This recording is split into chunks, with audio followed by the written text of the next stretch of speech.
Moi ja tervetuloa seuraamaan SatStep-ryhmän ohjelmistotuotantoprojektin loppudemoa. Meidän asiakkaana oli dosentti Jeremias Berg. Hän työskentelee Helsingin yliopiston tietojenkäsittelytieteen laitoksella.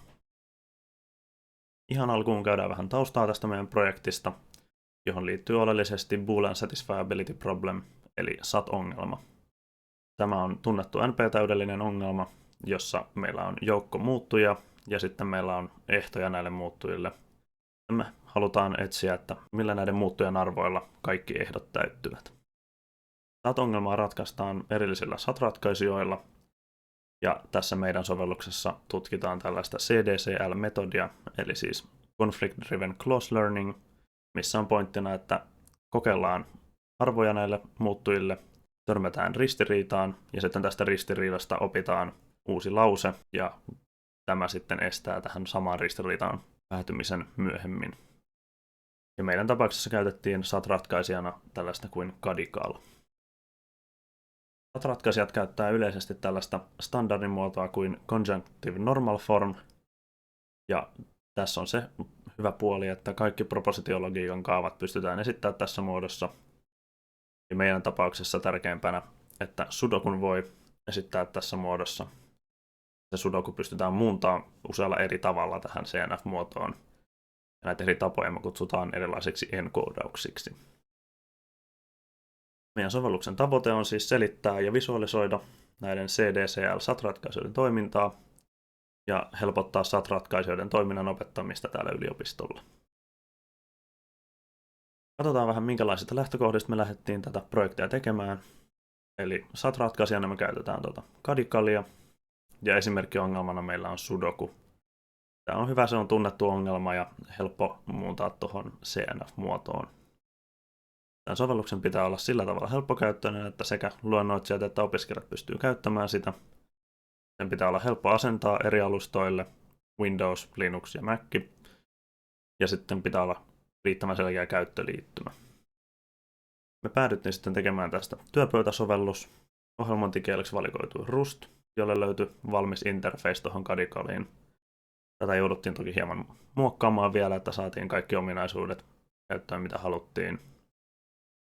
Cargo osoittautui tosi hyödylliseksi työkaluksi niin tässä cross-platform-puolessa kuin yleisestikin kehityksessä, formatoinnissa ja linttaamisessa. GUI-frameworkiksi me valittiin tällainen yksinkertainen, simppeli Immediate Mode GUI-framework kuin eGUI ja sen eFrame-työnpöytä-sovellusalusta. Katsotaan sitten, minkälainen sovellus saatiin aikaiseksi. Ensimmäisenä esimerkkitilanteena meillä on täällä varsin yksinkertainen sudoku, ja nyt me halutaan tutkia, että mitä tämä Cadical oppii tämän sudokun ratkaisun aikana. Ratkaistaan tämä sudoku, mutta nyt tämä näyttää, että opittuja rajoitteita on 0 kappaletta. Katsotaan tuosta fixed literaalit ja huomataan, että kaikki onkin näköjään täällä fiksattuja heti alusta. Eli toisin sanoen tämä on niin yksinkertainen sudoku, että Cadical pystyy sen päättelemään siitä suoraan oppimatta uusia rajoitteita. Nyt jos me muokataan täältä vähän tätä encodausta heikommaksi, tämä on edelleen täydellinen looginen representaatio sudokusta, mutta hieman erilainen sen ratkaisun kannalta. Niin nyt me saadaankin tänne 482 opittua rajoitetta. Ja etsitään sieltä joku kiva lyhyt ja helpposelkoinen rajoite. Tämä näyttäisi oikein hyvältä. Ja täällähän meidän rajoite sanoo, että jossakin näistä 3 ruudusta on 3, ja näköjään tuossa alleviivattuna on tuo keskimmäinen, eli toi on se, mikä tämän rajoitteen sitten täyttää. Nyt jos me piilotetaan täältä tämä ratkaisu ja vaihdetaan trail-näkymään, niin nyt me nähdään, täällä on meillä keltaisena ympäröitynä tämä konflikti, ja täällä yritetään samaan ruutuun laittaa 3 ja 5, ja se nyt ei oikein sovi sääntöihin. Ja koska tuollahan oli 5 fiksattuna literaalina tässä ruudussa, niin voidaan siitä sitten tulla siihen lopputulokseen, että 3 täytyy sitten olla jossain muualla tällä rivillä. Tässä on aika hyvä esimerkki siitä, mitä Cadical oppii tämän ratkaisun aikana ja miten niitä voidaan tutkia tällä meidän sovelluksella.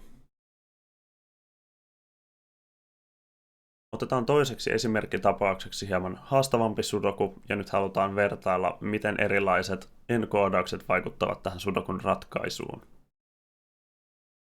Täältä meiltä löytyy enkoodauksen valitsemisnappi, ja täältä löytyy 2 erilaista enkoodausta, desimaali- ja binääri-enkoodaus. Lisäksi desimaali-enkoodaukselle löytyy täällä checkboxeja, joilla voidaan kustomoida sitä enkoodausta.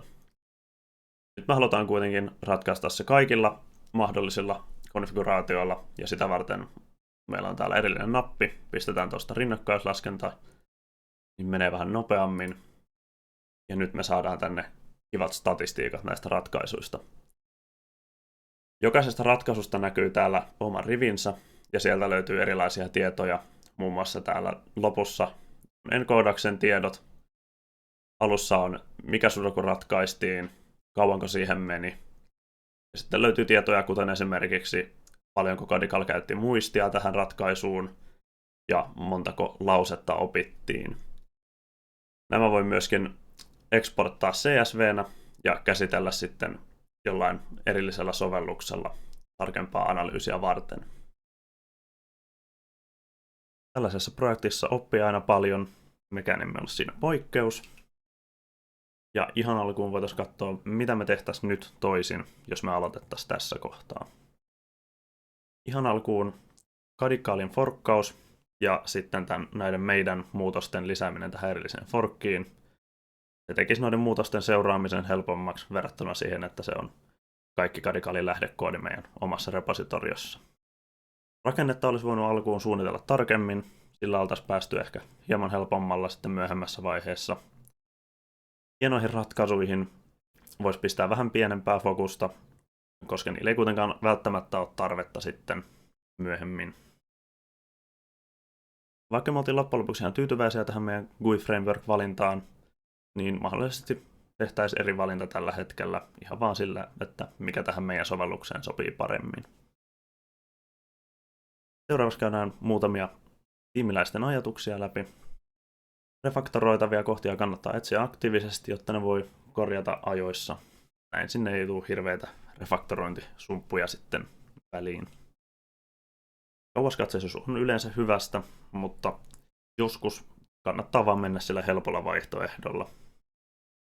Ja viimeisenä 115 000 koodirivin lisääminen yhdessä kommentissa ei välttämättä ole kauhean hyvä idea. Me satsolvaajat kiitetään tässä kohtaa. Nyt on hyvä hetki esittää meille kysymyksiä. Kiitos.